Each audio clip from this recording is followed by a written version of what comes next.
Class 8 शुरू करते हैं हमारा आज का क्लास।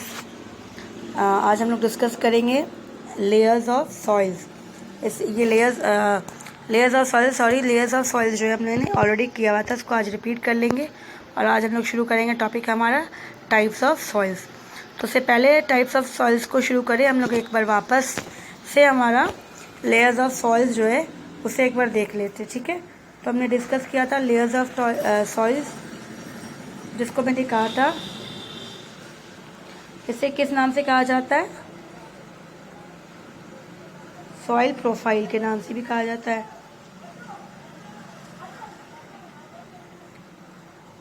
ठीक है। तो ये सॉइल प्रोफाइल्स जो है इसे सॉइल प्रोफाइल के नाम से मेनली कहा जाता है।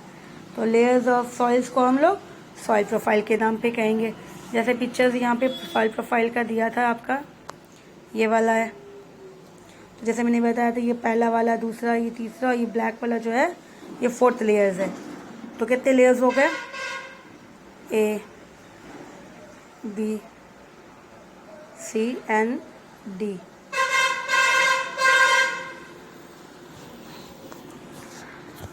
तो 1 2 3 4, तो ये 1 लेवल 2 3 4। अब यहाँ पे देखना है वेदर, इसको बेड रॉक्स भी बोलते हैं। क्या बोलते हैं इसको, बेड रॉक भी बोलते हैं, BED बेड रॉक, क्योंकि नीचे सबसे, इसे फिर पैरेंट रॉक्स भी कहा जाता है। पैरेंट रॉक्स क्यों बोलते हैं पैरेंट रॉक, क्योंकि ये बेटा जो है लास्ट एकदम ये रॉक्स जैसा होगा वैसा ही इसका ऊपर वाला टॉप सॉइल जो है हमारा टॉप लेयर्स को जो बोलते हैं टॉप सॉइल्स, वो वैसे ही होगा। तो इसीलिए इसको पैरेंट रॉक्स भी बोलते हैं, बेड रॉक्स भी बोलते हैं, ठीक है। तो ये जो है टूटी हुई पत्थर नहीं है, बड़ी बड़ी पत्थर है। उसके बाद एक छोटी छोटी पत्थर दिख रही है, तो ये टूट गई है, तो वेदर्ड है। ये अनवेदर्ड हो गया, तो ये वेदर्ड नहीं है, अनवेदर्ड रॉक हो गया, ये वेदर्ड हो गया, ठीक है। ये सब सॉइल हो गया, सॉइल होने वाला है, और उसके ऊपर वाला जो हो गया वो सॉइल हो गया, तो उसको टॉप सॉइल भी के नाम से कहा जाता है, ठीक है। तो ये चीज़ जो है यहाँ पर आपको पिक्चर्स जो है दिया नहीं है, तो यहाँ पर सिर्फ लेयर्स बता दिया, दैट वाज 4 लेयर्स। तो हमने पढ़ा, सबसे पहले नीचे से जाएंगे अनवेदर्ड, जहाँ पे रॉक्स देखा था बड़े बड़े थे, फिर वेदर्ड रॉक्स छोटे हो गए, उसके बाद हम लोग सब सॉइल में गए। तो सब सॉइल में क्या हुआ, वो जो पार्टिकल्स थे थोड़े इससे थोड़े छोटे हो गए, और सॉइल में गए टॉप सॉइल, तो फाइन पार्टिकल्स एकदम, जहाँ पे हम आराम से ग्रो कर सकते हैं, ट्रीज प्लांट्स लगा सकते हैं, ठीक है।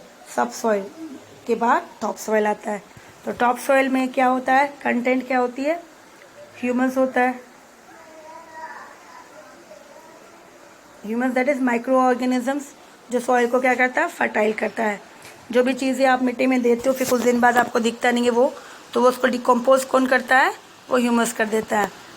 तो इसी तरह सॉइल को जो है वो फर्टाइल करता है। अब हम आएंगे टाइप्स ऑफ सॉइल। तो सॉइल कितने हैं, कितने टाइप्स के सॉइल्स हैं। एलुवियल सॉइल है,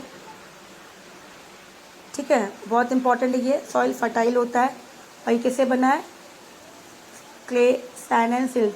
तो सबसे पहले ये जान लो कि जो सॉइल होती है उसकी कॉम्पोजिशन क्या है, मतलब इस पर क्या क्या चीज़ें हैं, ठीक है, कॉम्पोजिशन क्या क्या है। तो यहाँ पे आपको सबसे ज़्यादा कॉम्पोजिशन जो है, तो सबसे पहले होता है सैंड। सॉइल किससे बना हुआ है, सैंड, सिल्ट एंड क्ले। तो ये 3 चीज़ होती है। अभी आप इसमें देखोगे क्ले है, सैंड है और सिल्ट है। तो ये कॉम्बिनेशन सॉइल में, ये सॉइल बना किससे, फिर इसी चीज़ से, सैंड, फिर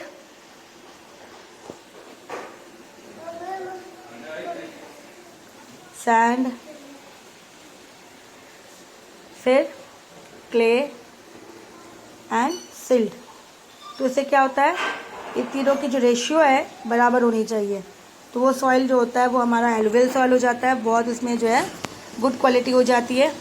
फिर आता है दूसरा वाला ब्लैक सॉइल। ब्लैक सॉइल्स की कलर जो है ब्लैक है, ये वेट होता है, स्टिकी होती है, इसमें बहुत सारे मॉइस्चर कंटेंट होता है। और लेकिन जैसे ही गर्मी होती है वो क्रैक भी हो जाता है इजीली गर्मियों में, ठीक है। ये ब्लैक सॉइल हो गए। Red soil it has high iron content, इसके अंदर बहुत ज़्यादा आयरन कंटेंट है इसके अंदर, इसीलिए इसके अंदर आयरन है, तो वो कौन सा कलर हो गया, रेड कलर हो गया। फिर आता है fourth laterite soil, it is porous, इसके अंदर भी बहुत ज़्यादा होल्स होते हैं, ये ब्राउन कलर का है और ये लेस फर्टाइल है, एकदम फर्टाइल नहीं है, मतलब एकदम नहीं, लेस फर्टाइल है, इसमें ईजिली जो है ग्रो करेंगे, लेकिन हमें उसके अंदर न्यूट्रिएंट देना पड़ेगा। फिर आता है डेजर्ट, डेजर्ट मतलब इट इज़ लूज, जो है पोरस है, आराम से इसके अंदर जो है ईजिली एयरी है। और इसके अंदर क्यों डेजर्ट में जो कॉम्बिनेशन है सैंड का, सिल्ट का और क्ले का, तो सैंड और सिल्ट इतना ज़्यादा नहीं है जितना सैंड है, तो उसकी रेशियो सबसे ज़्यादा किसकी है, सैंड की है, तो इसीलिए वो डेजर्ट सॉइल हो गया। फिर माउंटेन सॉइल्स अगेन गुड, उसके टेक्सचर गुड्स है, इसके अंदर ह्यूमस अच्छा खासा है, इसीलिए वो भी फर्टाइल होती है। ठीक है, तो ये हो गया। अब हम मूव करेंगे degradation of soils and method of conservation, कि डिग्रेडेशन ऑफ सॉइल कैसे हुई, सॉइल की क्वालिटी कैसे ख़राब हुई और हमें उसको बचाना कैसे। The major threat to soil is the erosion, तो इम्पॉर्टेंट जो थ्रेट, जो टॉप सॉइल हमने देखा था जिसमें पेड़ लग रही है टॉप सॉइल में, अब यहाँ पे अगर पेड़ अगर हटा दोगे आप, ठीक है, अब टॉप सॉइल में से देखो कि पेड़ हट गए, अब सिर्फ प्लेन है, तो उससे क्या हो जाएगा, अगर हवा विंड आई, विंड क्या करेगी, ईजिली इसको मूव करके कहीं और ले जाएगी, डिपॉजिट कर देगी।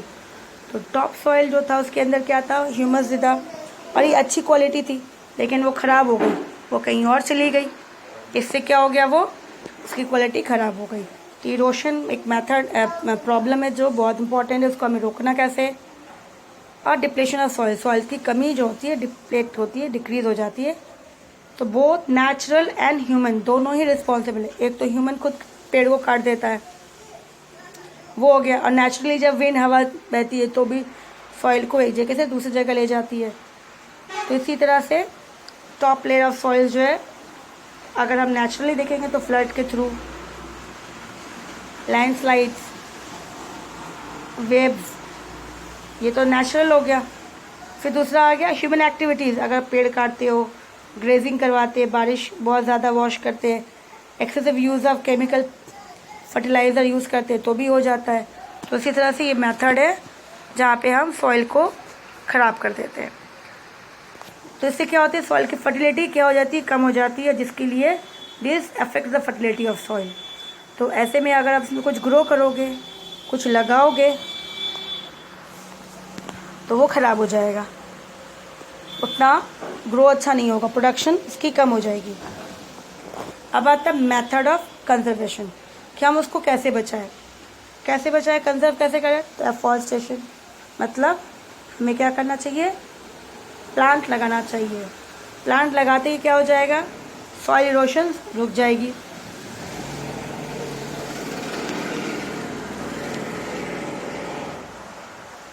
सॉइल इरोशन जो है वो कंट्रोल हो जाएगी।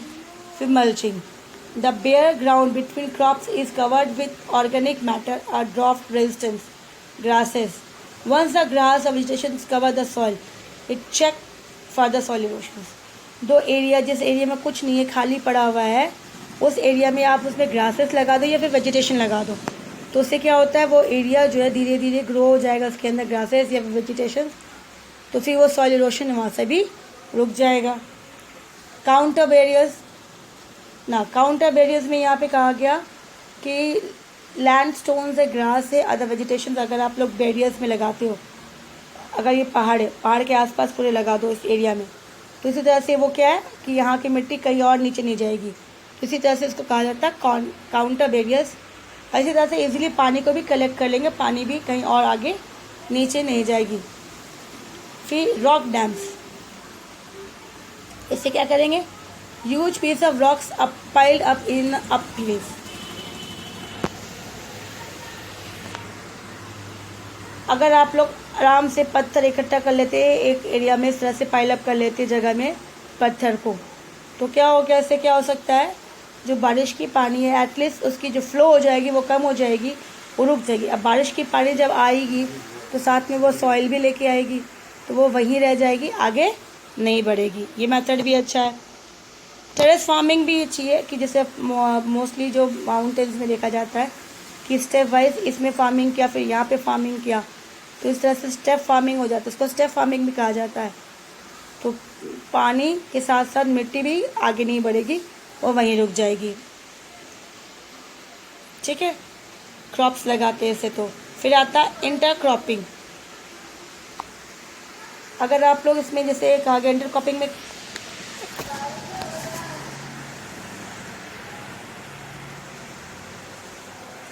इसमें भी अगर हम लोग इंटरक्रॉपिंग में अगर ऐसी क्रॉप्स लगाया जाए जो अपने को एनिमल्स को भी यूज़ कर सके, और इससे क्या होगा हमारी जो सॉइल्स जो है इसको हम बचा सकेंगे।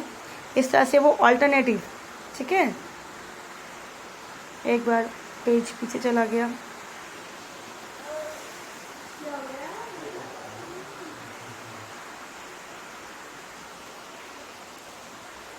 इसी तरह से काउंटर क्रॉपिंग में इस तरह से कहा गया ऑल्टरनेटिव रॉ में, अलग अलग रॉ में बना के इस तरह से अलग अलग कुछ चीज़ें लगाए, मैनेज किया जाए, पेड़ लगा दिया है, तो इससे मिनिमम जो है सॉइल इरोशन कंट्रोल होगी। तो उसको ऑल्टरनेट रो पे अलग अलग रो बना दिया गया इस तरह से।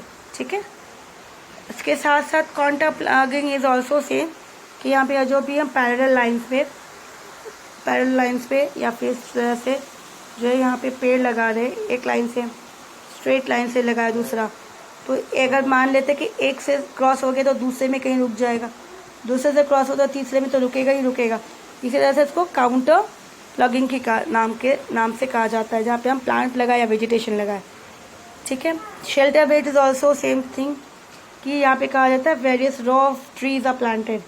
इसमें हम ट्रीज लगा देंगे अलग अलग, तो इससे भी जो है इरोशन जो है रुकेगी आराम से, वो मिट्टी वहीं रुक जाएगी, आगे नहीं बढ़ेगी।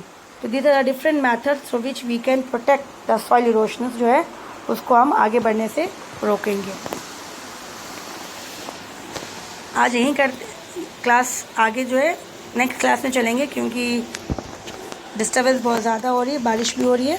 ठीक है, तो आज हम लोग यहीं रखते हैं, नेक्स्ट क्लास में आगे बढ़ेंगे।